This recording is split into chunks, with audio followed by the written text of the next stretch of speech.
Glória a Deus. Hoje é o domingo de Páscoa, né? Considerado o domingo de Páscoa. E pela primeira vez, eu gostaria de pregar sobre a Páscoa, já que eu nunca fiz uma pregação específica sobre a Páscoa. Eu sempre cito a Páscoa em algumas outras pregações, mas uma pregação sobre Páscoa mesmo eu nunca fiz. Eu achei até que eu já tinha pregado sobre a Páscoa, mas procurando os esboços lá, não achei nenhuma pregação que falasse somente disso. Eu queria falar sobre Cristo e a semana da Páscoa. Amém? Nós sabemos que nosso país é um país cristão e como tradição, que é uma tradição, na verdade, não cristã, mas católica romana, as pessoas no Brasil comemoram a Páscoa. Nós precisamos entender o que é a Páscoa, o que significou a Páscoa. E se devemos ou não comemorar essa Páscoa hoje. Os cristãos precisam comemorar a Páscoa? Essa é uma data comemorativa, é uma parte só da tradição cristã? Eu quero falar disso nessa manhã, porque a Páscoa, ela, na verdade, é comemorada no Brasil, mas é uma festa religiosa dos judeus. Ela não é uma festa cristã. Foi uma festa que os cristãos pegaram dos judeus. E também sabemos que a Páscoa no Brasil é comemorada de uma forma bem diferente da verdadeira Páscoa que os judeus comemoram. Nós sabemos que a Páscoa nossa aqui é muito deturpada, porque ela se tornou uma data comercial. E é uma data que movimenta muito a economia do Brasil, por incrível que pareça. Ontem eu estive em Campinas para fazer compra para minha loja, estava super lotado lá exatamente por causa da festa da Páscoa, do domingo de Páscoa, né?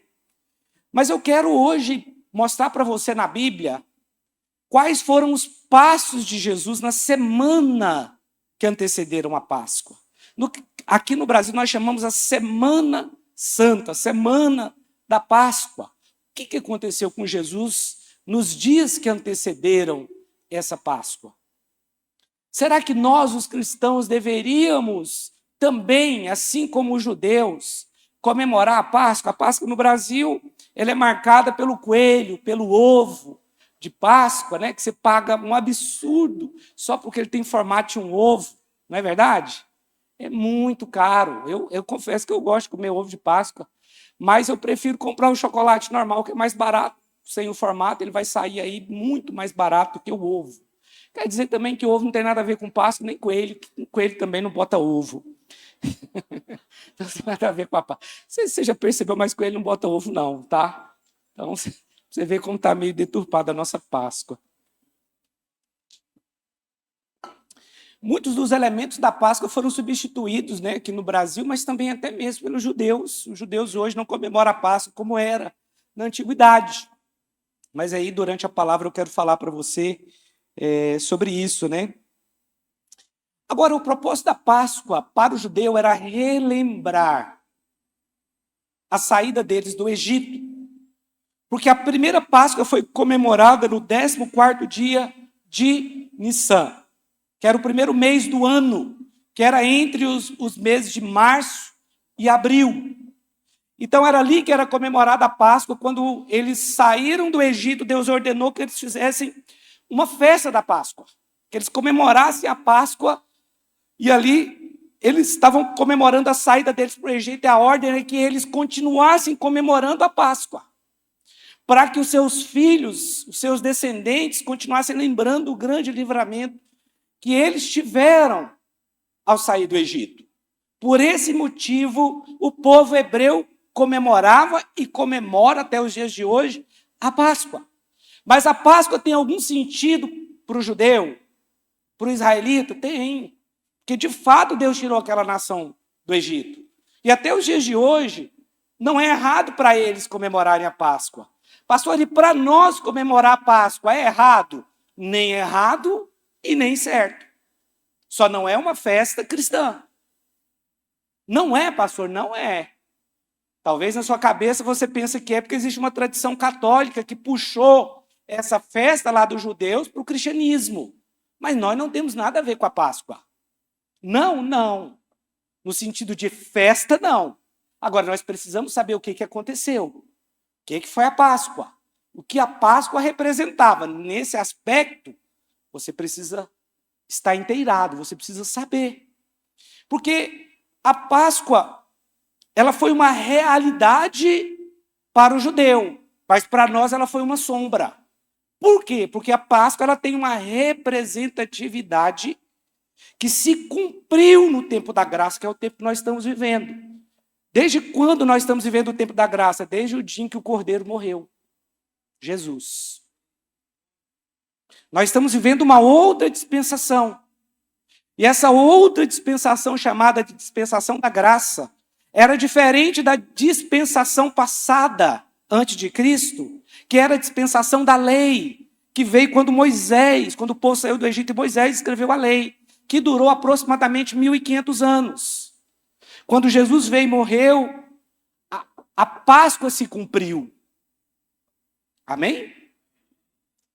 Então a Páscoa não é necessariamente uma festa cristã, ainda que o que aconteceu quando eles saíram do Egito, a forma do livramento que eles tiveram, a forma que eles mataram o cordeiro, a forma como eles pegavam o cordeiro, teve tudo a ver com o cristianismo depois, mas foi apenas um tipo da realidade. O que é um tipo? É uma espécie de uma sombra. No Antigo Testamento, nós temos sombras. Você não via exatamente a realidade, porque a realidade ainda iria se cumprir, era um prenúncio. E a Páscoa era um prenúncio daquilo que tinha que se cumprir, que é a realidade. Todo tipo, e se você estuda na teologia, exige um antítipo. Então, o tipo da Páscoa que tinha lá o cordeiro estava tipificando Cristo. O antítipo é Cristo. Cristo é o cumprimento daquela sombra, daquele tipo que foi lá o cordeiro que foi morto, quando eles saíram do Egito. Então se cumpriu quando Jesus morreu, porque ele é o cordeiro pascal, ele é o cordeiro que tira o pecado do mundo. Amém? Hoje é interessante que nem mesmo os judeus, eles comem a Páscoa com cordeiro, porque antes eles tinham que comer o cordeiro na Páscoa. Mas hoje isso não é feito mais. As famílias judias, eles comemoram a Páscoa sem carne, algumas famílias, e outras substituíram a carne do cordeiro pela carne de frango. Agora, nós precisamos entender que a Bíblia, ela tem uma revelação progressiva. Amém? Ao longo do tempo, Deus vem se revelando. Ele não se revelou completamente para as pessoas. Ele vem paulatinamente se revelando ao longo das eras. E nesses últimos tempos agora, eu percebo que nós temos tido muito mais luz em relação à palavra do que nós tínhamos há 30 anos atrás, 20 anos atrás. Eu me converti há quase 27 anos atrás, pouco mais de 26 anos. Agora acho que dia 1º de junho vai fazer 27. E quando eu me converti, nós não tínhamos acesso ao grego, nós não tínhamos acesso ao hebraico, nós não tínhamos como ver qual era o sentido original da palavra, nós não tínhamos acesso a tanta informação, né, de tantos estudiosos, teólogos, pastores, pregadores. E quando você tem muito acesso, você tem mais luz, você tem mais revelação da palavra de Deus, e isso é importante para o nosso crescimento também. Os irmãos estão comigo aqui, amém? Então a revelação de Deus ela é progressiva e tem havido no nosso tempo, na década passada, uma revelação tremenda em todo o mundo do Evangelho. Hoje o Evangelho está sendo pregado através de testemunhos, através da música, através de palavras proféticas. A palavra tem sido pregada no mundo inteiro. Isso é a revelação de Deus que vem acontecendo ao longo das eras. Mas parece que nesses últimos anos tem acelerado essa revelação. Nós temos tido um conhecimento muito maior, né, da palavra de Deus, do original, de Deus. E isso é muito importante. É muito importante para quê, pastor? É muito importante para a volta de Jesus. Porque esse conhecimento tem que chegar até as pessoas. As boas novas têm que chegar até as pessoas. E aí Deus vai usar você para isso. Então, a revelação de Deus ela é progressiva. Deus não revelou tudo para os apóstolos. Deus não revelou tudo para os reformadores da igreja. Porque talvez a pessoa pense, não, eu sigo os reformadores da igreja. Mas eles não tiveram luz de muitas coisas que nós temos luz agora. E se essa não for a geração da volta de Jesus, do arrebatamento da igreja, a próxima geração terá muito mais luz do que nós tivemos. Porque a revelação de Deus é progressiva, ela cresce. Amém, meus irmãos? Glória a Deus. Então, eu queria começar lendo um texto que está aqui em Isaías 53, verso 7, que diz assim, Isaías 53, 7, ele foi oprimido e humilhado, mas não abriu a boca. Como cordeiro foi levado ao matadouro, e como ovelha muda perante os seus tosqueadores. Ele não abriu a boca. Esse texto aqui é um texto messiânico, é um texto que fala de Jesus. E fala que Jesus, quando ele foi levado até a cruz, ele não abriu sua boca. Por quê? Porque ele era o Cordeiro de Deus que tira o pecado do mundo. Amém? Existia antes de Jesus o cordeiro que era sacrificado todo ano, né? Todo ano o cordeiro tinha que ser levado para ser sacrificado. A família ia lá, pegava um cordeiro, a família que era pobre pegava uma pomba, levava e sacrificava, para que o pecado dele fosse transmitido para aquele animal. Aquele animal era a vítima.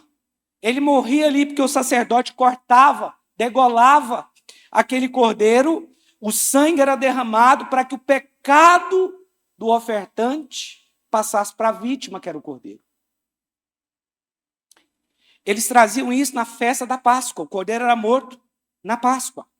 Exatamente uma vez por ano. E aí eu quero mostrar para você o que acontecia. Aqui em Lucas capítulo 19, verso 29, eu vou mostrar para você como foi a semana da Páscoa de Jesus. Vamos ler do 29 até o 38. Ora, aconteceu que ao aproximar-se de Betifagé e de Betânia, junto ao Monte das Oliveiras, enviou 2 de seus discípulos, dizendo-lhes, ide à aldeia fronteira, e ali, ao entrardes, achareis preso um jumentinho que jamais homem algum montou. Soltai-o e trazei-o. Se alguém vos perguntar, por que o soltais?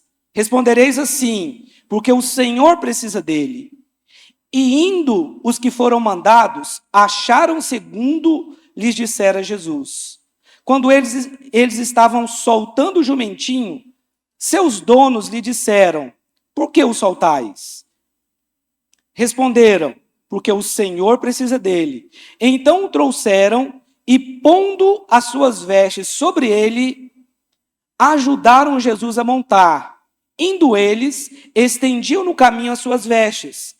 E quando se aproximava da descida do Monte das Oliveiras, toda a multidão dos discípulos passou jubilosa a louvar a Deus em alta voz por todos os milagres que tinham visto, dizendo, bendito é o Rei que vem em nome do Senhor, paz no céu e glória nas maiores alturas. O que acontece aqui? Esse dia aqui é um domingo, não é o domingo de Páscoa, é o domingo que na tradição católica eles chamam de domingo de Ramos. Eles chamam de domingo de Ramos porque Jesus está vindo de Betânia, está vindo lá da parte da Galileia, descendo para a Judéia, ele passa lá em Betânia, depois vai em Betfagé, que é como se fosse um bairro de Jerusalém, mas que ficava fora dos muros, né? Ficava no Monte das Oliveiras. E Jesus, quando ele vem ali no Monte das Oliveiras, ele começa a descer para passar pelo Vale do Cedron e subir para o templo. Se você conhecesse Israel e Jerusalém, né, alguns irmãos aqui tiveram lá, você ia conseguir agora mentalizar muito melhor o que eu estou falando para você aqui. Então, eles desceram do Monte das Oliveiras para o Vale do Cedron e subiram para o monte, para Jesus entrar em Jerusalém e se apresentar como rei. Mas a Bíblia diz que as pessoas pegavam as suas vestes, primeiro os discípulos colocaram as suas vestes sobre aquele animal, e depois algumas pessoas tiravam as suas vestimentas e colocavam para que Jesus passasse, e outras pessoas que eram muito pobres, eles cortavam ramos de palmeira e colocavam para que Jesus passasse. E assim Jesus foi recebido como rei. Ele se apresenta. Mas por que Jesus se apresentou como rei ali em Jerusalém? Ele entra na parte do templo e se apresenta como rei. Porque aquele era o dia que a ovelha tinha que se apresentar para o sacrifício. Lá na Páscoa, deixa eu ler aqui com você, Êxodo capítulo 12, versículo 3. Olha só, Êxodo 12, 3. Falai a toda a congregação de Israel, dizendo: aos 10 deste mês, cada um tomará para si um cordeiro, segundo a casa dos pais, um cordeiro para cada família. Então, olha só, o cordeiro ele era apresentado no 10º dia de Nissan. E Jesus entra exatamente nesse dia lá em Jerusalém. Ele se apresenta como cordeiro, porque ele iria tirar o pecado do mundo. O cordeiro ele não era pego pela família no dia do sacrifício, mas 4 dias antes.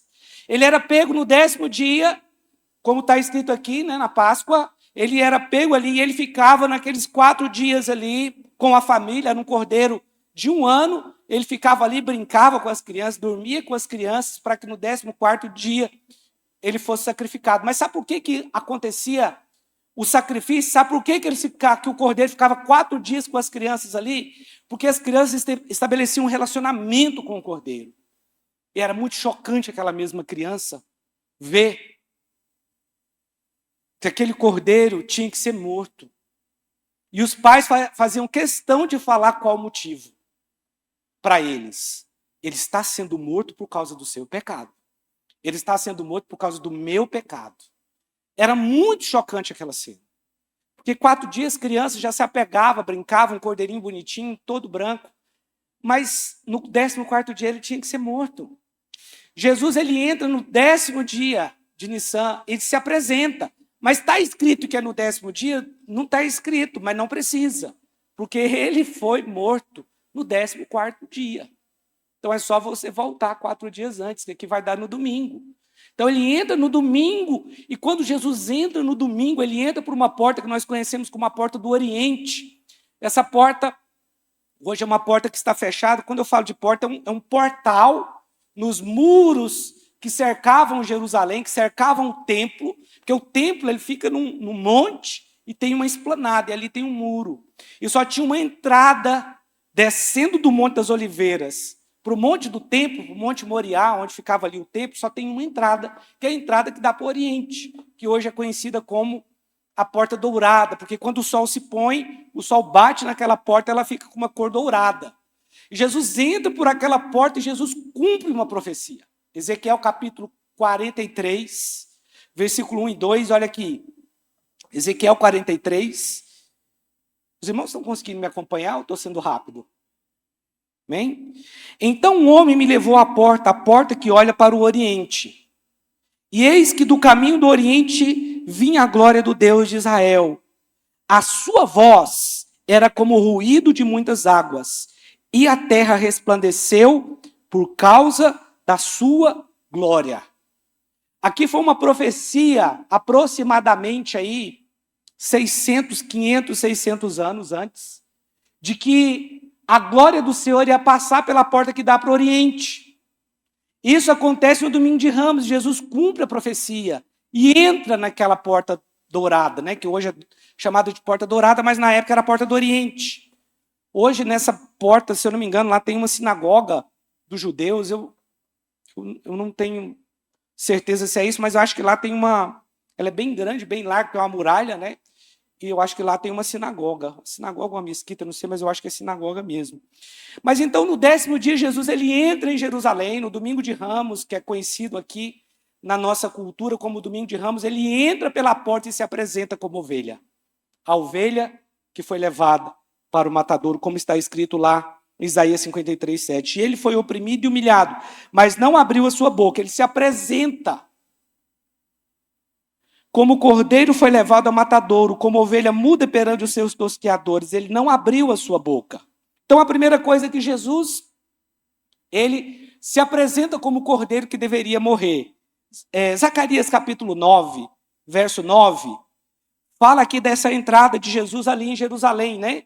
Que talvez na sua Bíblia de papel aí está escrito a entrada triunfal de Jesus em Jerusalém. Olha a profecia de Zacarias a respeito desse dia. Alegra-te muito, ó filha de Sião. Exulta, ó filha de Jerusalém. Eis aí te vem o teu rei, justo e salvador, humilde, montado em jumento, num jumentinho cria de jumento. É tão interessante como eles não conseguem, o judeu, ele não consegue reconhecer Jesus como Messias. E aqui está falando de um texto do Antigo Testamento que está apontando para Jesus. Mas que de forma alguma eles conseguem reconhecer que é Jesus quem é o verdadeiro Messias. Porque um judeu não acredita que o Messias pode ser alguém simples. Mesmo que o livro de Zacarias é um livro muito lido lá. Eles leem esse texto, mas não conseguem entender que o Messias, a primeira vinda dele seria de forma simples. Porque Jesus ele se manifestou como servo. Ele veio como cordeiro, mas agora ele vai voltar como leão. O leão da tribo de Judá. A raiz de Davi que venceu. Ele vai voltar como leão. Ele vai dar recompensa para cada um. No capítulo 12, verso 5, capítulo 12 de Êxodo, verso 5, diz assim: o cordeiro será sem defeito, macho de 1 ano. Podereis tomar um cordeiro ou um cabrito. Eu não sei se você sabe, mas quando Jesus foi pego no 14º dia, e ele, por Pilatos ali, 3 vezes Pilatos considerou Jesus justo. Porque o cordeiro tinha que ser sem defeito. Ele não podia ter nenhum defeito.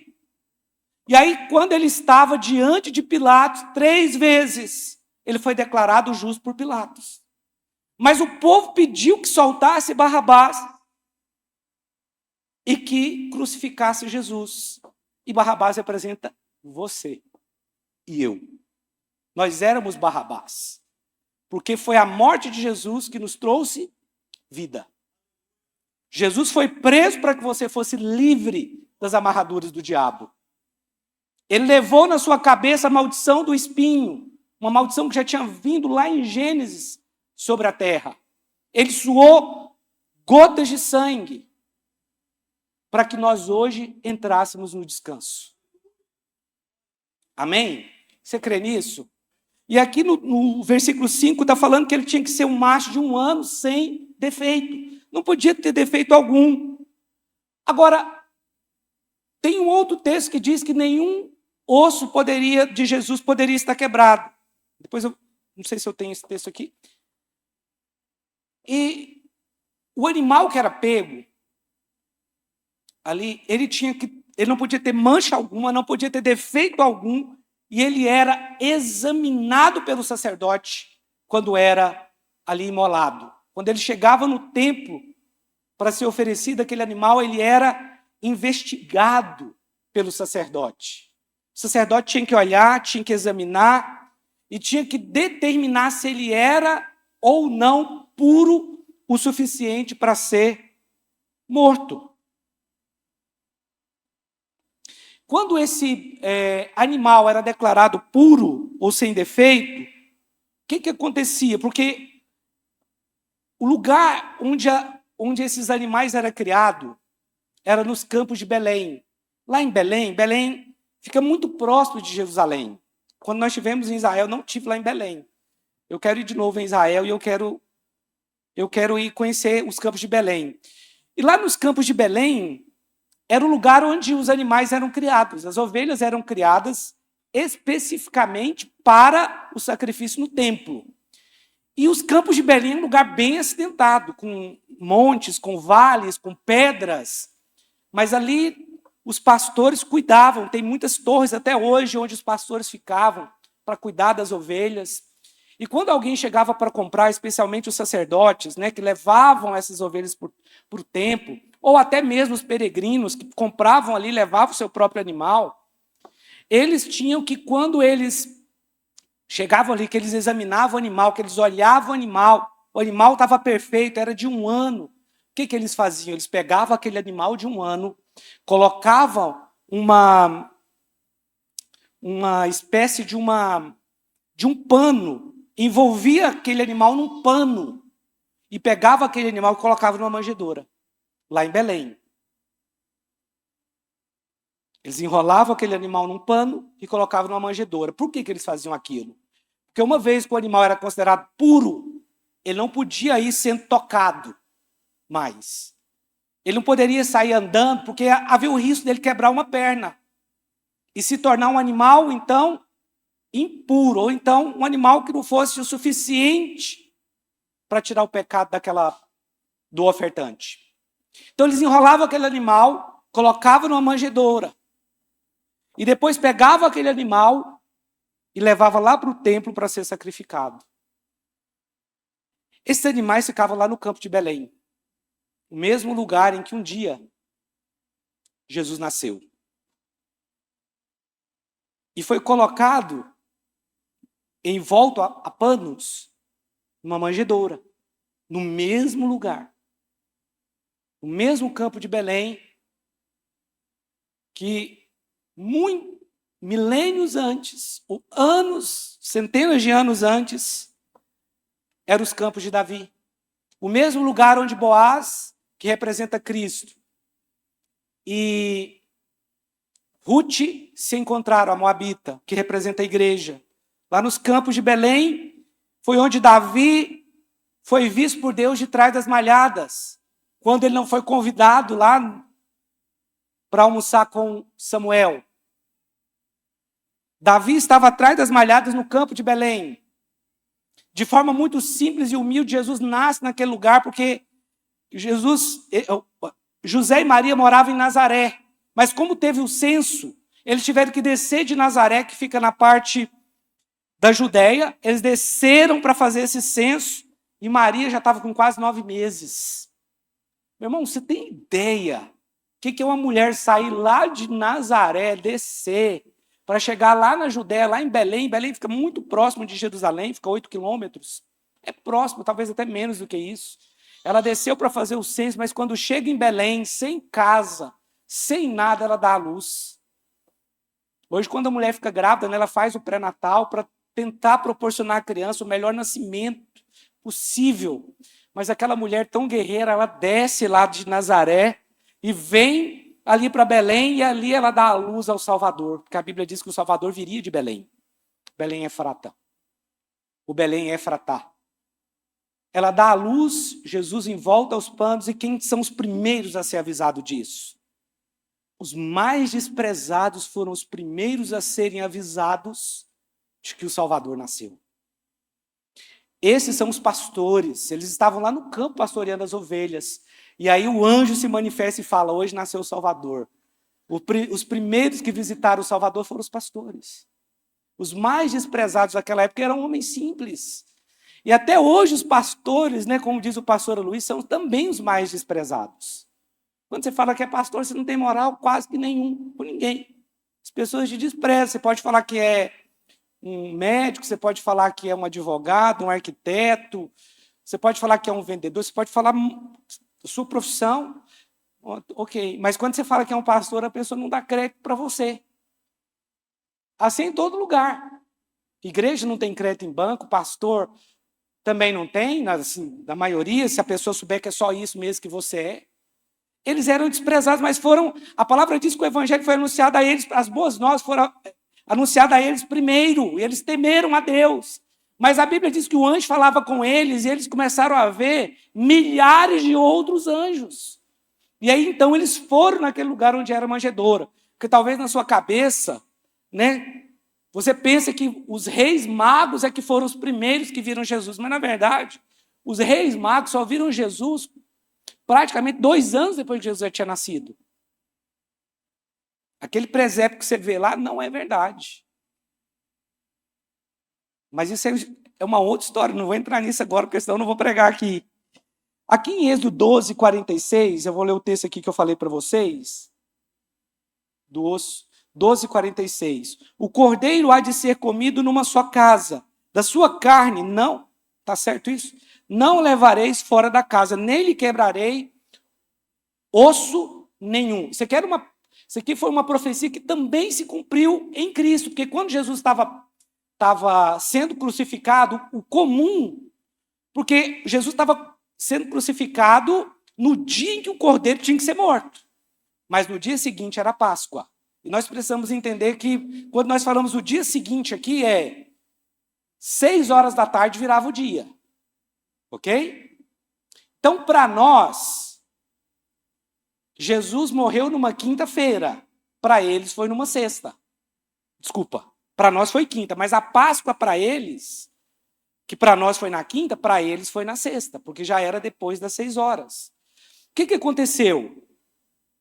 Quando Jesus foi levado, daqui a pouco eu vou voltar aqui um pouco mais, a palavra diz que nenhum osso de Jesus poderia ser quebrado, porque o cordeiro não podia ter osso quebrado, ele tinha que ser puro, amém? Como está escrito aqui. E o normal na crucificação, quando eles queriam acelerar a morte do condenado, eles quebravam a perna, porque era o lugar onde eles apoiavam. Ele ficava ali crucificado e tinha um banco onde eles apoiavam na cruz. E quando eles queriam acelerar a morte, eles quebravam a perna do condenado, porque ele acabava descendo aqui, pressionava o diafragma e ele morria sufocado. Quando eles foram quebrar a perna de Jesus, primeiro eles enfiaram uma lança do lado aqui de Jesus. E a Bíblia diz que saiu água e sangue. Não foi? Ou eu estou errado? E aí não teve reação de Jesus. Por que não teve reação? Porque estava morto. E aí não precisou quebrar a perna dele, cumprindo a profecia. Deixa eu te falar uma coisa. A Bíblia, ela é um livro cheio de conexões. Um lugar onde Isaac ia ser entregue para o Senhor, lá tinha um cordeiro. Deus não permitiu que ele matasse o seu filho, foi lá no Monte Moriá. O mesmo monte onde o templo foi construído. O mesmo monte onde Jesus também foi morto. A Bíblia tem conexões. O mesmo campo de Belém, onde Ruth se encontra com Boaz, onde Davi foi escolhido por Deus como maior rei de Israel, foi o mesmo lugar onde os pastores cuidavam das ovelhas para o sacrifício no templo. Foi o lugar onde Jesus nasceu. Se você estudar a Bíblia, você vai ver as conexões. A Bíblia é um livro de conexões, ela é linda. A Bíblia é algo extraordinário. Então, ali nos campos de Belém, em Lucas capítulo 2, deixa eu ler aqui do versículo 4 a 10. Deixa eu ler essa parte aqui dos pastores para você. José também subiu da Galiléia, da cidade de Nazaré, para a Judéia, a cidade de Davi, chamada Belém, por ser ele da casa da família de Davi, a fim de alistar-se com Maria, sua esposa, que estava grávida. Estando eles ali, aconteceu completarem-se-lhes os dias. E ela deu à luz o seu filho primogênito, enfaixou-o e o deitou numa manjedoura, porque não havia lugar para eles na hospedaria. Havia naquela mesma região pastores que viviam nos campos e guardavam o seu rebanho durante as vigílias da noite. Pode passar. E um anjo do Senhor desceu aonde eles estavam, e a glória do Senhor brilhou ao redor deles, e ficaram tomados de grande temor. O anjo, porém, lhes disse: não temais, eis aqui vos trago o quê? Nós somos pregadores de quê, meus irmãos? De grande alegria que será para todo o povo. Pode parar aqui? Então a palavra diz que foi anunciada aos pastores para que eles fossem ver Jesus. Os primeiros que viram Jesus. Por isso que eu gosto de ser chamado de pastor. Por isso que eu gosto de me apresentar como pastor. Ainda que nós somos, talvez pelo mundo, rejeitados, eu gosto de me apresentar como pastor. Gosto mesmo. O que acontece então? Jesus ele entra em Jerusalém, ele se apresenta como rei, ele é a ovelha que vai para o matadouro sem reclamar, ele se apresenta ali como ovelha. No 10º dia, na segunda-feira, ele volta para o templo. E o que ele faz? Faz uma limpeza lá no templo.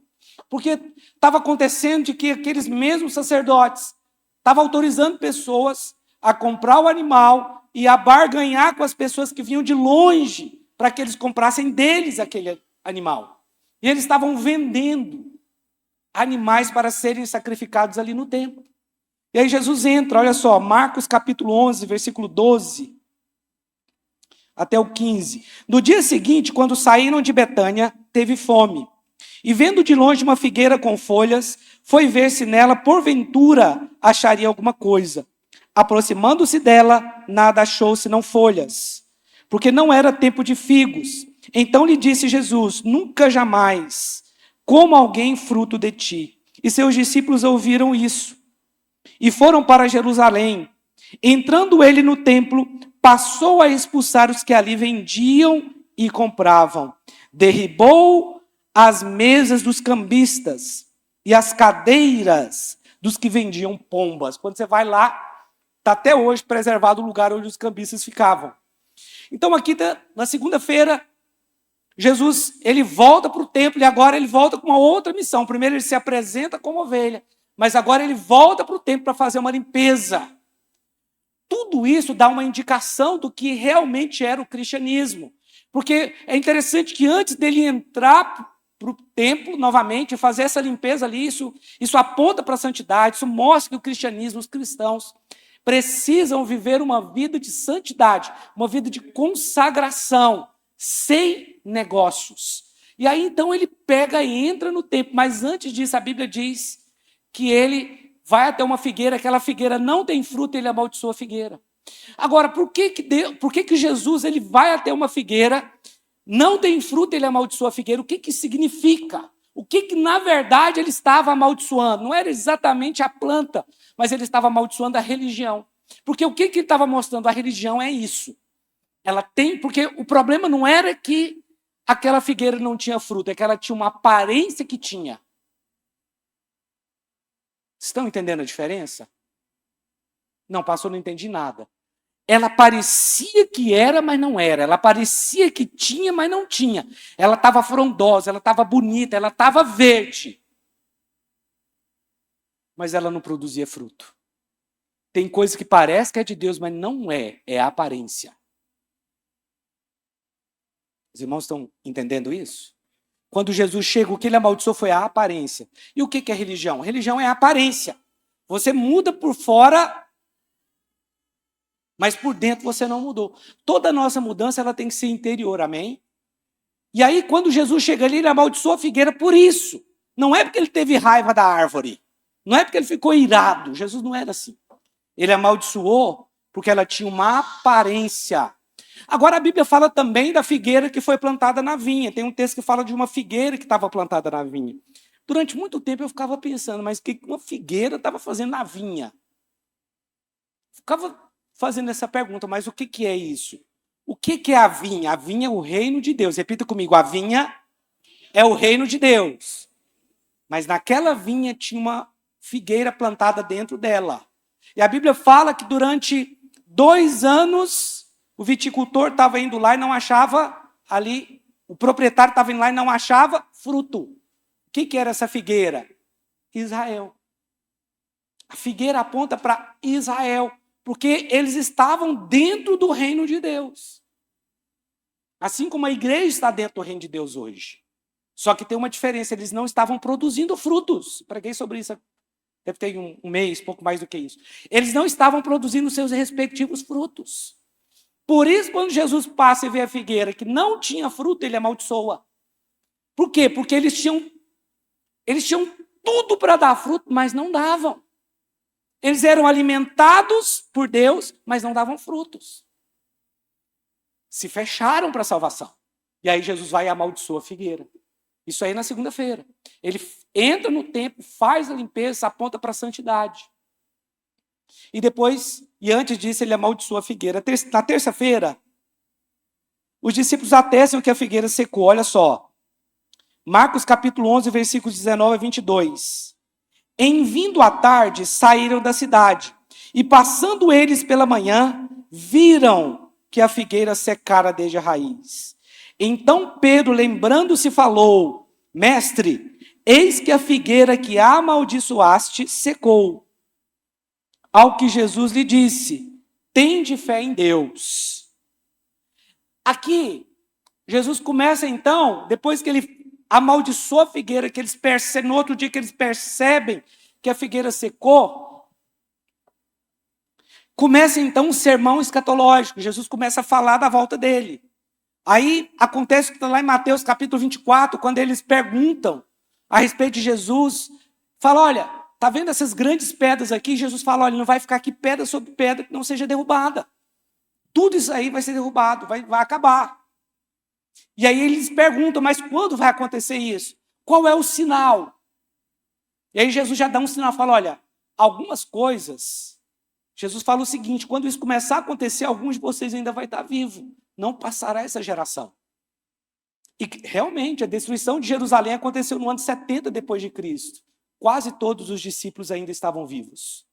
E ele fala do sermão escatológico ali na terça-feira, fala sobre a volta dele. Na quarta-feira, Jesus é ungido em Betânia. Naquele texto que Jesus entra na casa de Marta, e aí Maria derrama, quebra um perfume ali de alabastro aos pés de Jesus, perfuma todo o corpo de Jesus, e a Bíblia fala que o próprio Jesus disse que aquela foi uma preparação para a morte de Jesus, para o corpo de Jesus. Isso era comum naquela época. Nós não sabemos por quê, qual foi a revelação que aquela mulher teve, mas ela fez algo que nenhuma outra pessoa fez. Maria, quando derramou aquele perfume caro em Jesus, ela preparou o corpo dele para o sepultamento. E a Bíblia diz que quando as mulheres, depois do sepultamento, foram lá para preparar o corpo, para perfumar o corpo de Jesus, já não tinha mais jeito, Jesus já não estava mais lá. Então só Maria, irmã de Marta, fez isso. E a Bíblia relata isso, deixa eu ler aqui para você. João capítulo 12, versículo 3 a 8. Então Maria, tomando uma libra de bálsamo de nardo puro, muito precioso, ungiu os pés de Jesus e os enxugou com seus cabelos, e encheu-se toda a casa com o perfume do bálsamo. Mas Judas Iscariotes, um dos seus discípulos, o que estava para traí-lo, disse, por que não se vendeu este perfume por 300 denários e não deu aos pobres? Isso disse ele, não porque tivesse cuidado dos pobres, mas porque era ladrão e, tendo a bolsa, tirava o que nela se lançava. Jesus, entretanto, disse, deixai-a, que ela guarde isto para o dia em que me embalsamarem, porque os pobres sempre os tendes convosco, mas a mim nem sempre me tendes. Acontece isso aqui na quarta-feira, Jesus é ungido. Na quinta-feira, Jesus vai para o Getsêmani. Ele reúne com os discípulos e ele come a Páscoa ali com os discípulos. E é interessante que ele fala, né, que era para eles comerem a Páscoa ali, mas não há menção de que havia o cordeiro, de que eles comeram o cordeiro aqui nessa reunião. Muito provavelmente ele tomou vinho nessa reunião, porque a palavra diz que ele molhou o pão e entregou para Judas. Porque a Páscoa era comida com cordeiro, pão sem fermento e ervas amargas. Depois eu vou voltar um pouco nisso. Mateus capítulo 26, versículo 36 a 39. Em seguida foi Jesus com eles a um lugar chamado Getsêmani. Essa palavra significa prensa de óleo. E disse a seus discípulos, assentai-vos aqui, enquanto eu vou ali orar. E levando consigo a Pedro e aos 2 filhos de Zebedeu, começou a entristecer-se e a angustiar-se. Então lhes disse, a minha alma está profundamente triste até a morte. Ficai aqui e vigiai comigo. Adiantando-se um pouco, prostrou-se sobre o seu rosto, orando e dizendo, meu pai, se possível, passe de mim este cálice. Todavia, não seja como eu quero, e sim como tu queres. Isso aqui já era na quinta-feira, no dia que ele iria morrer, só que estava à noite. Ele volta para o Monte das Oliveiras, ele vai para um lugar chamado Getsêmani, que é prensa de óleo, era o lugar onde eles prensavam óleo, ali Jesus começa a orar. A alma dele é pressionada naquele dia, muito pressionada. Ele chama os discípulos para orarem com ele. A palavra diz aqui que a palavra original aqui de entristecer é angustiar-se. É ter uma angústia muito grande. É ter uma espécie de um ataque de pânico. Ainda que você pense que Jesus não passou por isso, que só pessoas fracas é que passam, né? Não, Jesus também passou por isso. Jesus passou por um ataque de pânico. A Bíblia, no original, quando você lê aqui, você vê que é um ataque desesperador, a ponto dele suar gotas de sangue. Isso só pode acontecer na medicina se a pessoa estiver com um pânico extremo. Mas por que esse pânico? Porque a morte que ele iria passar seria muito dolorosa. Além disso, ele teria que carregar o peso dos nossos pecados sobre ele. Todo aquele processo do Getsêmani até a cruz foi muito doloroso para Jesus. Por isso ele ele orou e falou: Senhor, se possível, passe de mim este cálice, mas eu estou aqui para fazer a tua vontade. Se Jesus pudesse, ele teria saído daquela posição ali. Mas ele sempre foi obediente. A Bíblia diz que obediente até a morte. Ele fez aquilo que o Pai ordenou que ele fizesse. Amém? Isso aqui já foi na quinta-feira, no mesmo dia da morte dele. Acontece a agonia de Jesus lá no Getsêmani. Quando a Bíblia diz que 3 vezes ele caiu de joelhos e orou. O processo foi muito doloroso para Jesus. Êxodo capítulo 12, verso 6, diz assim: vocês o guardarão, aqui está falando do cordeiro, até o dia 14 deste mês, e na tarde desse dia todo o povo israelita matará os animais. Isso aqui aconteceu na quinta-feira, no mesmo dia em que Jesus morreu. Lucas capítulo 23, versículo 44. Lucas 23, 44. Desculpa que eu estou lendo muito texto hoje, irmãos, mas é necessário. Já era quase a hora sexta, escurecendo-se o sol, houve trevas sobre toda a terra, até a hora nona. Hora sexta, meio-dia. Hora nona, 3 horas da tarde. Ok? E rasgou-se pelo meio o véu do santuário.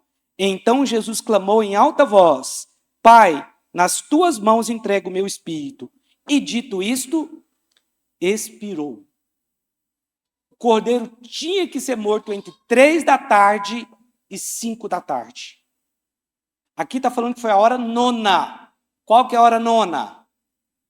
3 da tarde. E ele tinha que ser morto um dia antes da Páscoa. Porque 6 horas já era Páscoa. Já era considerado o dia 15. E ele foi morto um dia antes, que era o dia em que o cordeiro pascal era morto. E era comido na Páscoa, no 15º dia. Ele morre ali, ele entrega o seu espírito a Deus, morre e se torna então o cordeiro pascal. A partir daquele dia em que Jesus morreu e se tornou o sacrifício perfeito por nós, não houve mais necessidade que comemorássemos a Páscoa. Ah não, pastor, mas nós temos uma tradição, vamos comemorar. Olha, eu procuro ser o mais bíblico possível. Amém? Eu sei que às vezes o cristão ele quer trazer coisas do judaísmo, do paganismo e tantas outras coisas para dentro da igreja. Mas não é necessário comemorarmos a Páscoa. O que não significa que a Páscoa não tenha nos ensinado algo tremendo. Porque no dia que eles comeram a Páscoa, foi o mesmo dia em que eles tiveram, no 14º dia, como eu li para vocês, eles tinham que matar o cordeiro na primeira Páscoa. Eles matavam o cordeiro no 14º dia de Nissan do primeiro mês.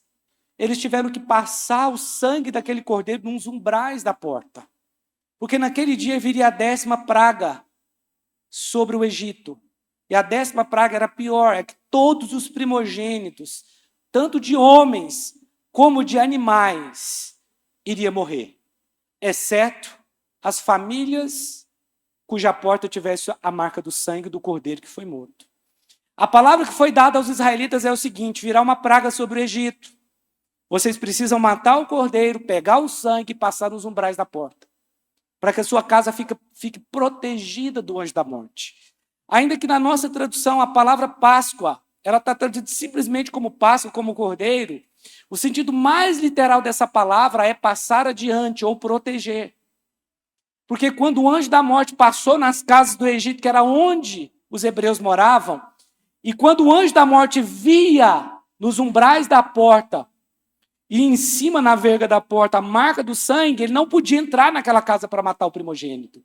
Ele tinha que passar direto, porque ele não teria poder para entrar naquela casa, porque aquela casa tinha a marca do sangue. Essa foi a primeira Páscoa. Mas isso estava apontando para nós hoje, que estamos sob o sangue de Jesus. Você tem a marca do sangue. E a casa hoje é você está marcado pelo sangue. Por isso que o anjo da morte não tem poder sobre a sua vida. E aí eles tinham não só que passar, eles não tinham só que passar o sangue nos umbrais, eles tinham que estar dentro da casa, que fala da igreja, porque hoje, meu irmão, nós somos a igreja.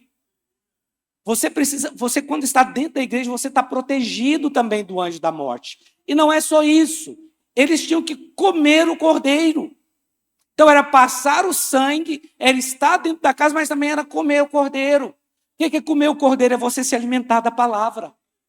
Nós precisamos nos alimentar da palavra de Deus. Comer o cordeiro hoje é isso. É você se alimentar da palavra, ser cheio da palavra. Porque a palavra ela é água, ela é vida, ela vai lavar você por dentro. Ela vai trazer cura sobre você, vai trazer libertação sobre a sua vida. Posso ouvir um amém aqui bem forte? Amém? Então, a Páscoa foi isso. E a Bíblia diz que o anjo da morte passou naquele dia ali e matou todos os primogênitos do Egito, tanto de homens como de animais. E aí, então, Faraó permitiu que o povo saísse. Naquele dia eles comeram o cordeiro, comeram o pão sem fermento e ervas amargas, que era para se lembrar do tempo que eles passaram no Egito. Para concluir, a Páscoa, no contexto cristão, foi substituído pela ceia. Até porque eu acho que, ainda que foi chamado de Páscoa, aquela reunião última, né, que Jesus teve com os discípulos, que foi desenhada por Michelangelo, se eu não me engano, a grande ceia, ela também é chamada de ceia, porque Deus estabelece um novo começo, um começo da nova dispensação, do tempo que nós estamos vivendo, que é chamado de graça. Agora, por que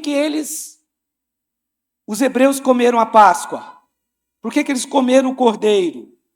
Eles comeram o cordeiro porque eles saíram do Egito, era uma festa de comemoração. Mas por que nós tomamos a ceia? Nós não tomamos a ceia porque nós saímos do Egito. Nós tomamos a ceia porque o Egito saiu de nós, é diferente. Eles comiam a Páscoa porque saíram do Egito, mas nós tomamos a ceia porque o Egito saiu de nós. Porque não adianta você sair, porque nós estamos no Egito. Nós trabalhamos no Egito, nós trabalhamos com o ímpio. Mas eles não. Eles saíram do Egito e ficaram um povo fechado. Eles tinham contato só em guerra, mas não tinha relacionamento com outros povos. Por isso eles comemoraram a Páscoa. No nosso caso, o Egito saiu de nós. Se o Egito saiu de você, não tem problema você ter relacionamento com as pessoas. O Egito não está em você, senão vai te contaminar. Na Páscoa, um cordeiro sem defeito era imolado e o seu sangue oferecido como oferta pelo pecado. Na ceia, Jesus é o cordeiro pascal que tira o pecado do mundo. Olha o que diz aqui em 1 Coríntios 5, 7. Lançai fora o velho fermento, para que sejais nova massa, como sois de fato, sem fermento. Pois também Cristo, nosso cordeiro pascal, foi imolado. A Páscoa marca o início da velha aliança. Mas a ceia, ela marca o início da aliança da graça da nova aliança. 1 Coríntios capítulo 11, versículo 25. Assim também, depois do jantar, ele pegou o cálice e disse: este cálice é a nova aliança feita por Deus com o seu povo. Aliança que é garantida pelo meu sangue. Não estava falando que era garantido por nenhuma outra coisa, mas pelo sangue dele. Cada vez que vocês beberem deste cálice, façam isso em memória de mim. Então hoje nós estamos debaixo da nova aliança. Recapitulando, a Páscoa, ela é uma festa de comemoração da saída dos hebreus do Egito. A Páscoa é uma festa judia, não cristã. Mas, pastor, e se eu quiser comemorar a Páscoa? Pode comemorar, não vai fazer mal. Mas então, se você vai comemorar a Páscoa, comemore a Páscoa. Mas não comendo ovo de chocolate. Senta lá com a sua família no tapete, coloca o pão lá, sem fermento, as ervas amargas, o cordeiro que você não precisa mais, não tem sentido. Você pode substituir como o hebreu lá por frango. Essa é a Páscoa. Sabe de uma coisa? Às vezes eu posso me passar como alguém radical. Mas não é radicalismo, é Bíblia. Você não precisa mais comemorar a Páscoa. Nós temos a ceia. E quando nós tomamos a ceia vem com o propósito de nos lembrar. A Páscoa não era para que eles se lembrassem da saída do Egito? Para que as gerações futuras não esquecessem? A ceia é para nos lembrar aquilo que Jesus fez. Mas a ceia tem algo mais. É também para nos lembrar que ele voltará. Porque a Bíblia diz que nós temos que tomar a ceia até que ele venha.